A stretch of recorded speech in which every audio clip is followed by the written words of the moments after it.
Shushkitew means a blaze in Michif, and we chose this name to honor the fire that we all carry, and the fire that, when we gather, creates a powerful force. Shushkitew was formed by 5 Métis folks working in the arts in 2020. So I'm going to say their names and have them wave. Jason Baird, Rianne Chartrand, hi Rianne, Jamie Morse, and Michelle Mongo. And you. And me.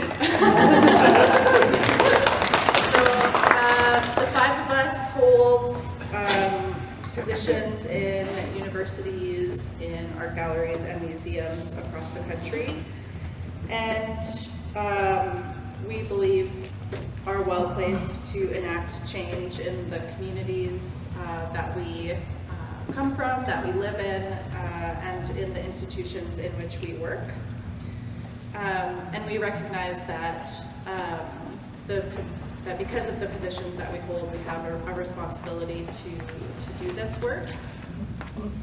However, we have learned since first coming together that the people that sit around the fire will change over time and needs to change over time in response to the places where we are gathering, the people that we're in dialogue with, and the sort of needs and goals that are being collectively defined by those people.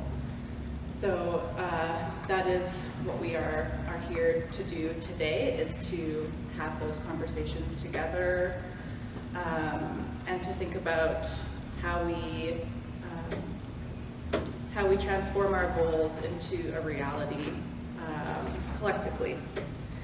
And in particular, of course, we are gathering here in Saskatchewan on these territories with their own specific histories.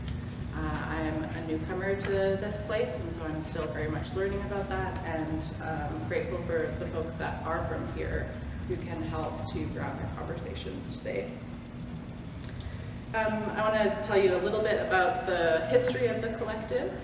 So we were fortunate to receive a project grant from the Canada Council in 2020 that funded our first sort of 3-year initiative of gatherings and a research study.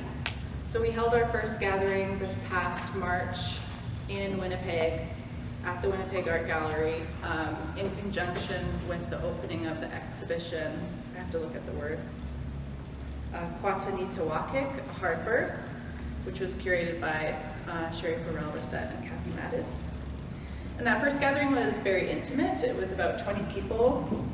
And we focused a lot on how we want to work together as a collective and who should be sitting around the table with us, which this gathering will build on.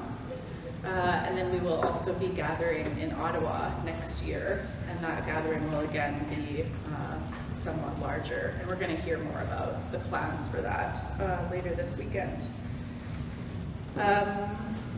And we'll hear more about the research later this morning as well, so I won't linger on that too much. I will say that in preparation for this gathering, we wanted to support artists working in Saskatchewan, arts workers working in Saskatchewan who were already doing good work in their communities.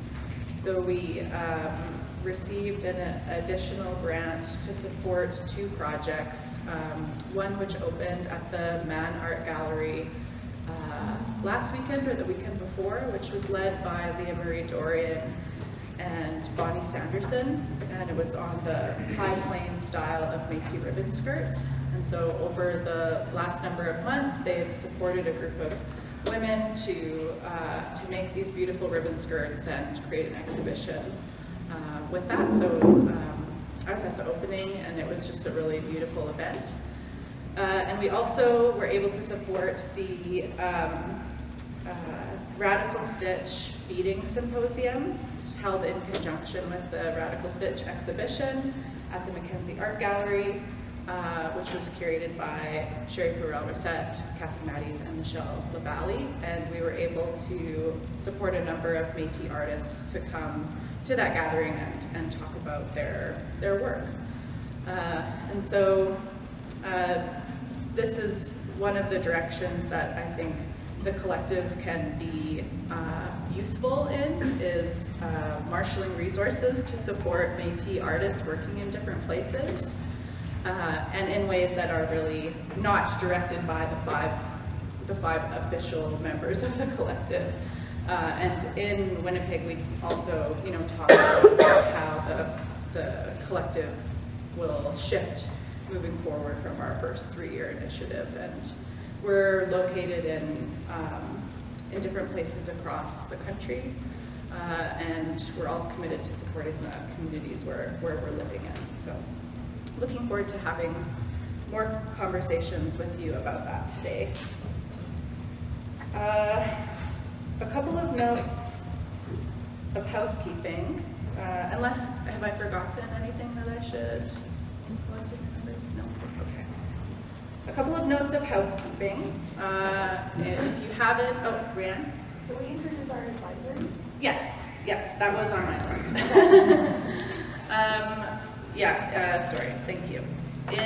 As part of the collective, we did form an advisory circle of cultural elders and knowledge keepers and senior arts workers. And a few of those folks are with us here today. Jim Logan,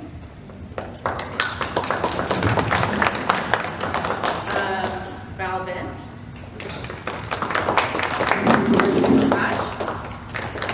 and Sherry Perel-Rissette, who's just on time. So we're very grateful to have the guidance of these folks in shaping how we work and what we do. Okay, so a couple of housekeeping things. If you haven't found the washrooms already, they are sort of across the hall by the exhibition space, the collections galleries. This balcony has been unlocked for us today, so if you want to go and spend a little bit of time outside there, you're welcome to. We have some masks and hand sanitizer just outside of the space, so if you would like to use a mask at any point today, you're welcome to. And our dinner break tonight, we don't have anything official planned, but we've made a reservation at State and Main across the street for 4:30 p.m. It's the sort of closest and easiest place to go, so you're welcome to join us there. But we will be providing lunch. Okay, I think that's it for housekeeping. So now I just want to thank a few people. First, I want to thank Gavin Baird and Levi Mierau, who are going to be filming the roundtables today. We really appreciate you being here. Gavin is Métis and runs a production company here in Saskatoon, so it's great to be able to work with you, Gavin. We also have Brennan here from Encore, who's supporting our AV. Of course, the team here at Remai Modern has done a lot of work to get the space ready for us and bring people in. So Wendy Patterson from our Learning and Engagement Department may have welcomed you downstairs. And of course, I want to acknowledge our staff from Shushkitew Collective. Liz Barron is our general manager. Liz has done an immense amount of work to bring you all here today, so thank you, Liz, for being such a great collaborator. And Kaylee Madison, I don't know where Kaylee is sitting. Kaylee is working with the collective on communication, so we now have social media accounts, thanks to Kaylee. And we're starting to build that online presence for moving forward. Okay, I feel like I've thanked everyone that I need to. So let me welcome, sorry, may I? Okay, yeah. So we're going to now hear from Val Vint and Maria Campbell. The title of the session is called Models of Leadership, and they're both going to speak to that in their own way. And I think Val will invite you to come up first. I feel pretty lucky and pretty blessed. We'll see. I gotta straighten it. And I got weak and it still isn't doing working. Do you want to share that? No, I'm okay. I just feel so joyful, grateful to have us all here in this way now. So what I usually say to people when I'm talking about these things, say, okay, we're here now, we've come back, and we've not gone backwards again. It's like the water walkers. We are water walking our culture back to where we belong, which is right here in this land. And at the gathering in Winnipeg, I talked about the teachings of the geese. And, well, everybody sees them every day right now, right? You know, you watch them, how they operate in their community, and you see that one loose in the front, making everything easier for everybody behind. Everybody behind, they're honking, but they're in their language, they're saying, good job, thanks for leading us. You know, just really encouraging the leader. When that leader gets tired, it goes to the back. Someone else comes in. I kind of see that in our community, how it's like the bison ones. We operated the same way as the geese. And my question was really, did the Métis learn from the geese, or did the geese learn from us? And be mutually supportive. And no one's answered that question yet, but it might be one of those chicken and egg. What else? I think, well, I'm a grandmother and a great-grandmother, so I talk about my grandbabies a lot. And this, and they're all amazing. But if you have grandchildren, they are. But my granddaughter's it's her 3rd year in a high school. And when she first got to that high school, and they talked about the Métis, and they were talking, and this teacher was talking about the Métis rebellion. And my granddaughter went, that wasn't a rebellion, that was a resistance. So now she's starting her 3rd year. Any class she's in, any teacher says anything about the Métis, they all turn around and they look at Cooper to make sure that teacher's right. But they've changed the way they're teaching. In that school, they no longer say rebellion, because she'll be right there going, it's a resistance. So we need to make that change in how people see us, because we're not who they think we are. And they forget things like, well, they don't know things about our history. So, and I can't say it in the language, but one of the things I loved was a definition of Métis from years ago. Liz, you really did me in. But the definition of who's Métis, what we were called, is the people who own themselves. So we don't belong to you, or we don't belong to you, we belong to us. So I think what we're doing here is making that expression by, you know, sharing our art and saying that's a Métis art, because it's different than other art, because our history is different than other people's. So we should have the right to be able to celebrate our culture on our land. So I get to do some work with people graduating in Winnipeg from this art therapy school and from a couple of different social work classes. And when I talk to them, I talk about how, you know what, this is the land my people come from. You come here, you can wear your cross. You can wear your kirpan. You can celebrate who you are. Do not tell me I cannot smudge somewhere in my land. I allow you to come here, welcome in a good way. You don't come to my kitchen, tell me how to cook. So I think that part, I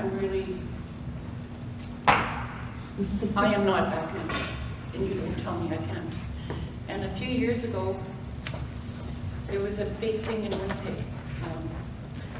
The MCC, Mennonite Central Committee, whatever, they were having a big celebration of their 50th anniversary in Manitoba. So they invited us to come to our makeup circle to come drum there. And it was at this church. And the minister had a connection. He would not allow us to even smudge in the parking lot, which we always smudge before we drum. And it became a whole big thing. But I can be nice. So I got interviewed a lot about that. And I said the same thing. I said, you know, we welcome those people to our land. We don't tell them what to do or how to worship. Not my concern. But how can they do that to us on our land?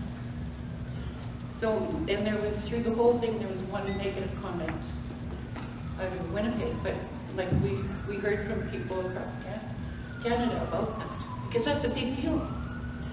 And the church kind of lost, because the minister also wrote a really nasty letter, almost calling us devils, like that.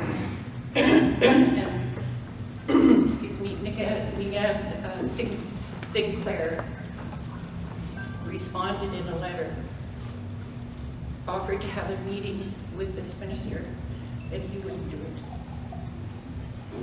So that just tells me he's just a coward. He can't speak and stand for his words. So I drank to us because we won. Anyway, I don't know what else. Does anybody have any questions?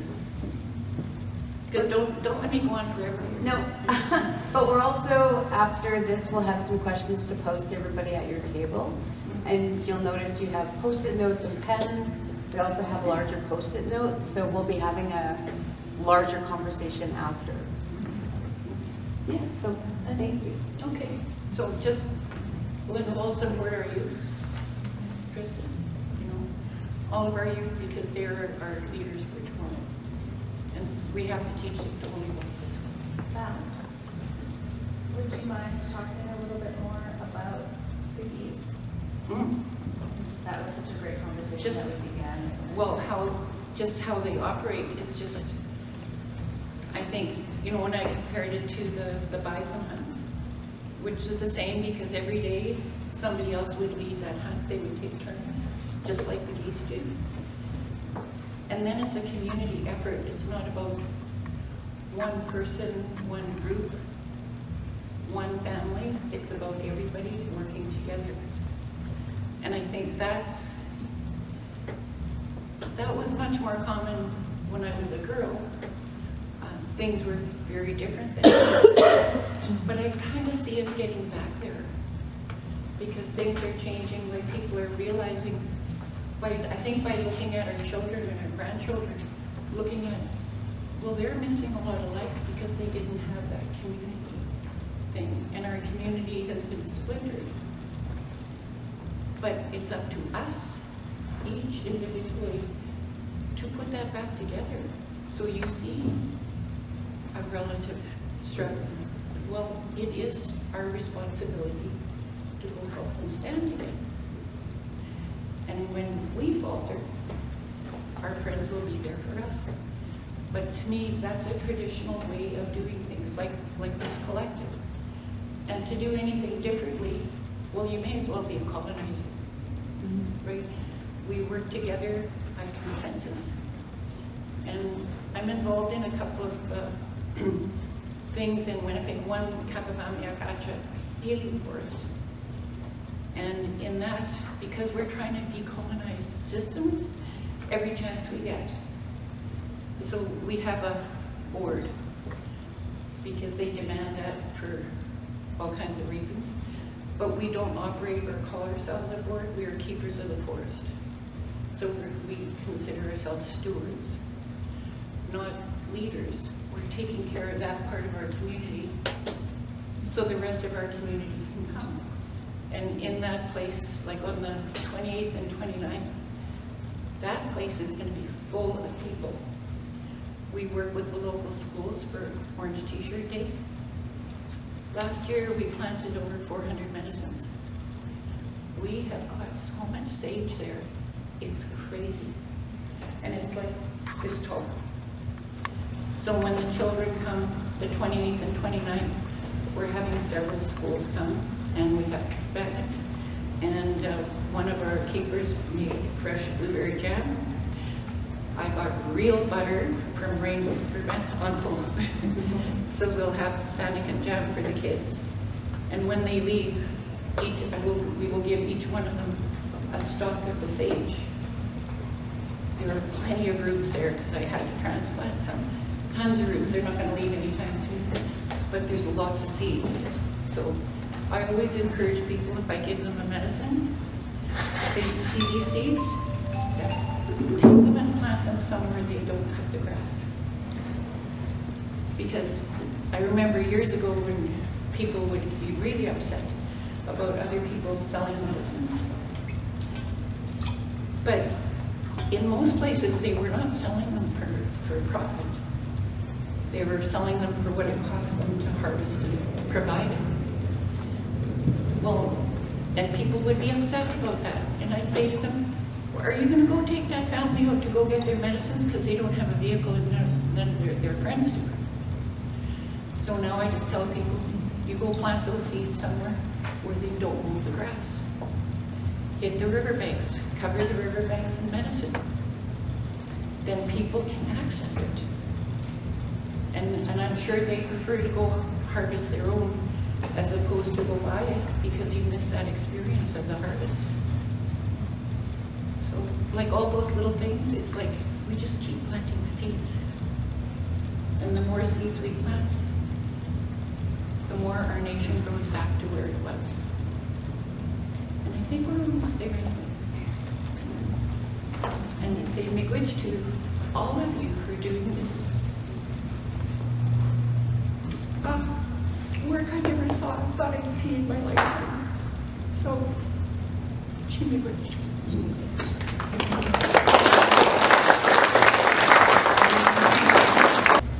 So again, I'm glad to be here, and I have to make an apology. I didn't know the names of the other 4 people that were the founders.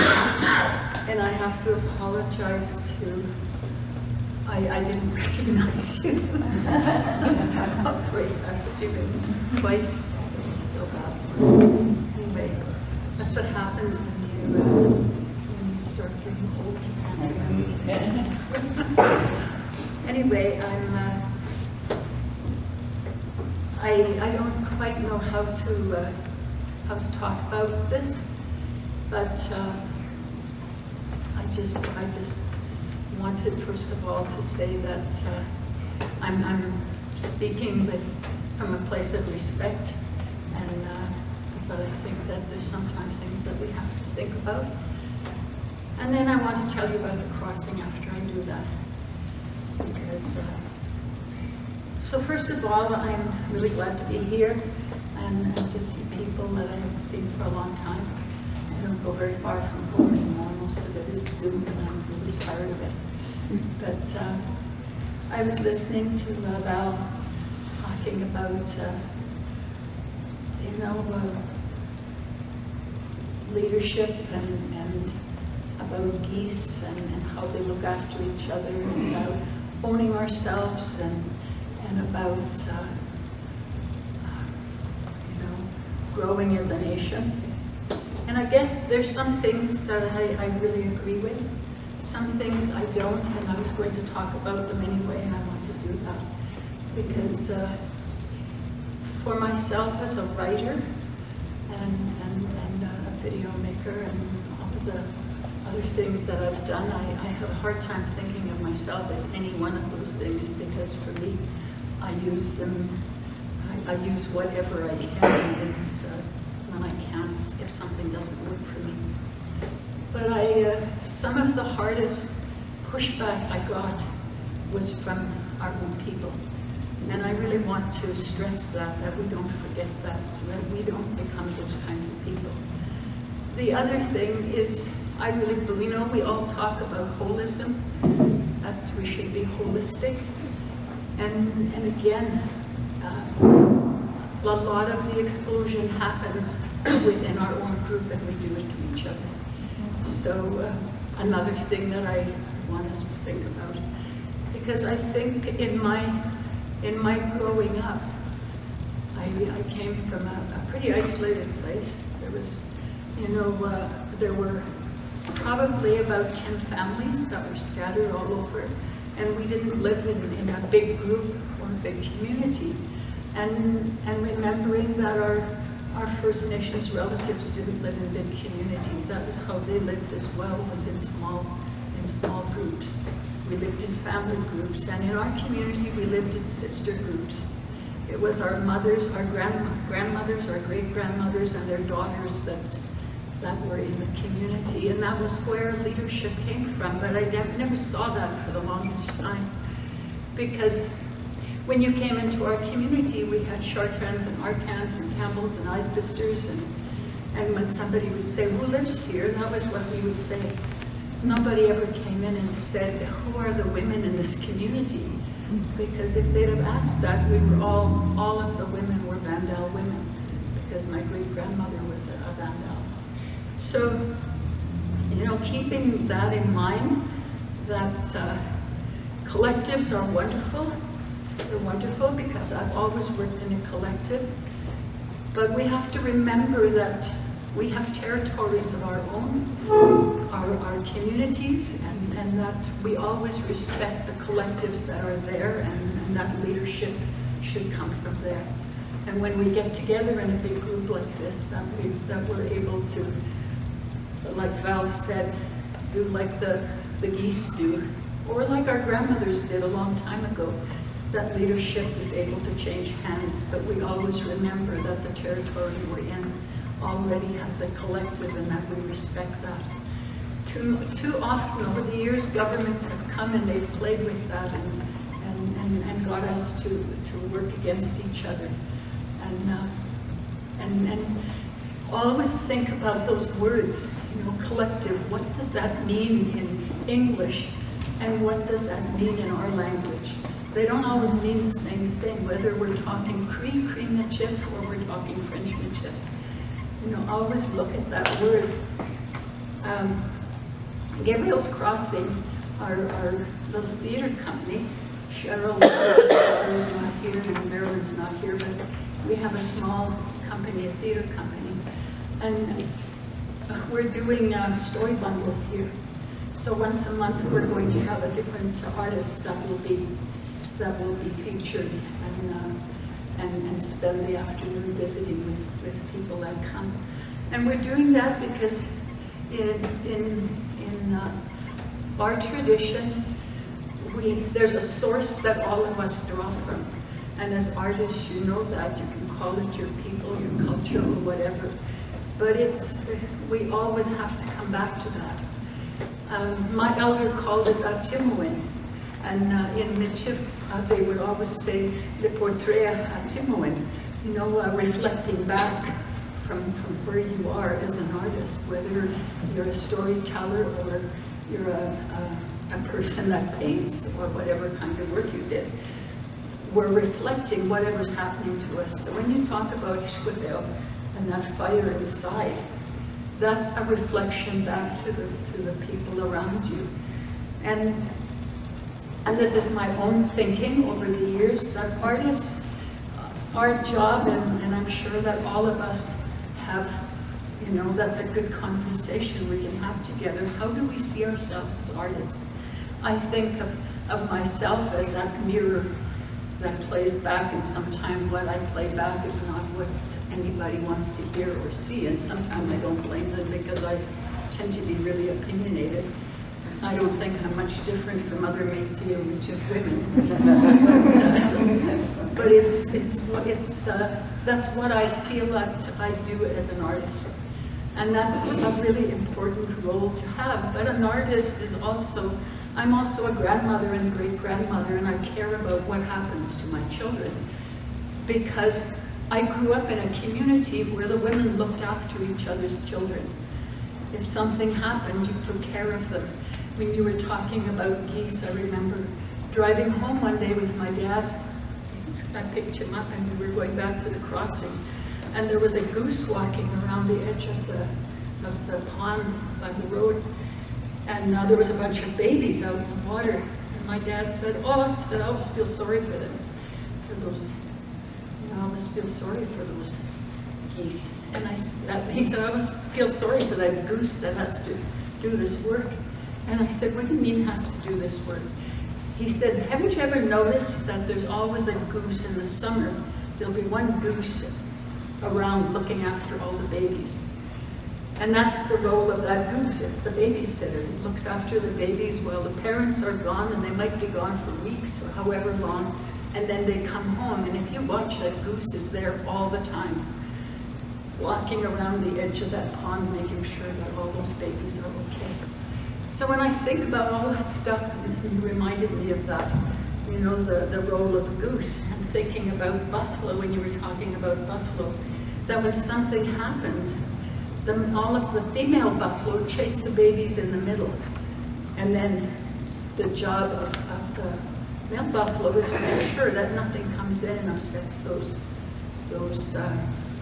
or hurts those babies. And the role of those mothers is pretty fierce in that place.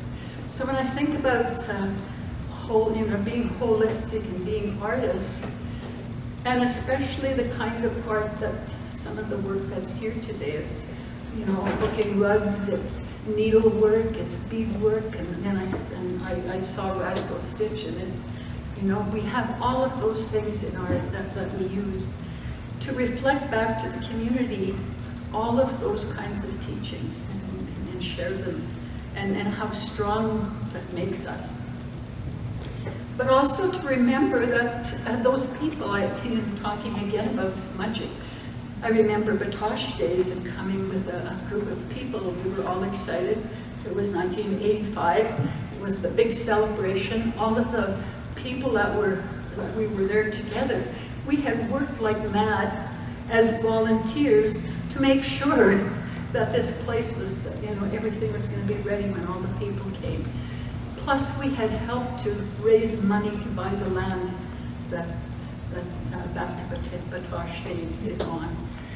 And, you know, as usual, leadership took credit for those things. They didn't acknowledge where in old-time leadership, the people who were doing the work would have been acknowledged, including the women who did that work especially.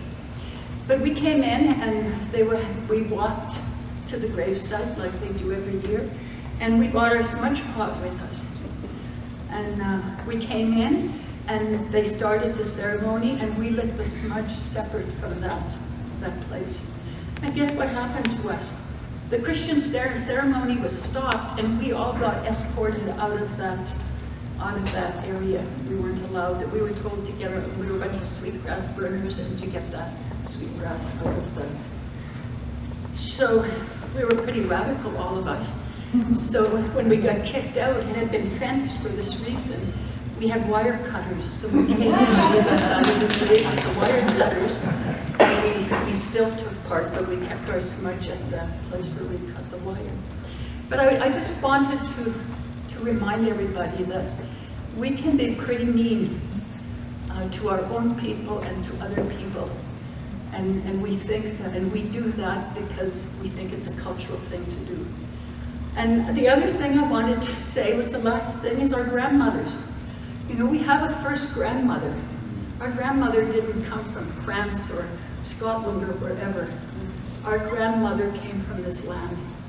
And our grandmother was First Nations. She might have been Cree, she might have been Anishinaabe, she might have been Lakota, or whatever. But she came from this place. We did not hatch on a rock, you know, and we did not just come from Red River. If you go out into a field anywhere in this country, there's 10 different kinds of flowers and plants. Are we going to say that one plant is more special than the other? All of those things are important. Red River people are important, but the people in this valley are important too, as they are any place else. We need to have all of those different kinds of cultures in order for us to be able to be a strong nation. If we start sorting each other out, doesn't mean we can't celebrate who we are and make a big deal about that. But we have to acknowledge that we're not all the same people. I don't want to be the same people. I don't want to be a tiger lily in a field full of tiger lilies. I like having all of those other plants in there. And I think it's the same thing in this country. And the last thing I want to say about that, and I told you I was really opinionated. The last thing I wanted to say is young people. And what you said was wonderful, but I want to remind everybody here that we're here because young people fought really hard for us. 50 years ago, 75 years ago, and today. If it wasn't for young people, we wouldn't be here and we wouldn't have the things we have. And it was those old ladies that protected that and made sure that all these things were protected. And there were some old men who went out and spoke on our behalf to make sure that we could do that. So again, always acknowledge the leadership of young people. This young man walked and spoke out about, you tried to get something to happen for suicide. And he did it with his fiddle and walked to Regina when nobody else wanted to say anything. You know, as artists, we make lots of noise, but sometimes we need to be louder than that. We need to be able to get behind people like that, because there were people that did that for us when we were young. So for me, Tristan is one of my leaders. I can't remember everything anymore. You know, my memory is I've had COVID, I've had 3 cancer operations, I've had all kinds of shit happen to me. And so my memory is not all that good. I can remember things, but they're usually not the things that I should be remembering right now. She had to call me this morning to remind me that I was going to be here. But we need to have young people, otherwise we won't remember anything. That's their job. We're like computers, all the stuff is inside of us, and if they don't come and push a button by asking a question, how are we going to remember? You know, I wouldn't have remembered anything about needlework if my daughter hadn't asked me. I can't do needlework, you wouldn't believe my stitches. But I was able to help her get started and then take her over to her aunties. You know, so she talked about geese. I remembered the goose. You know, so we need to push each other's buttons. That's what fire is about, and that's what passion is about.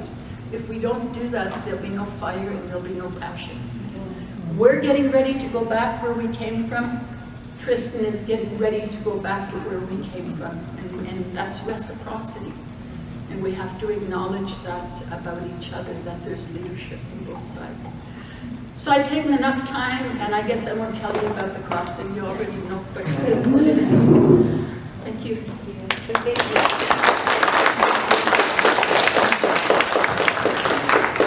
So on your tables, you have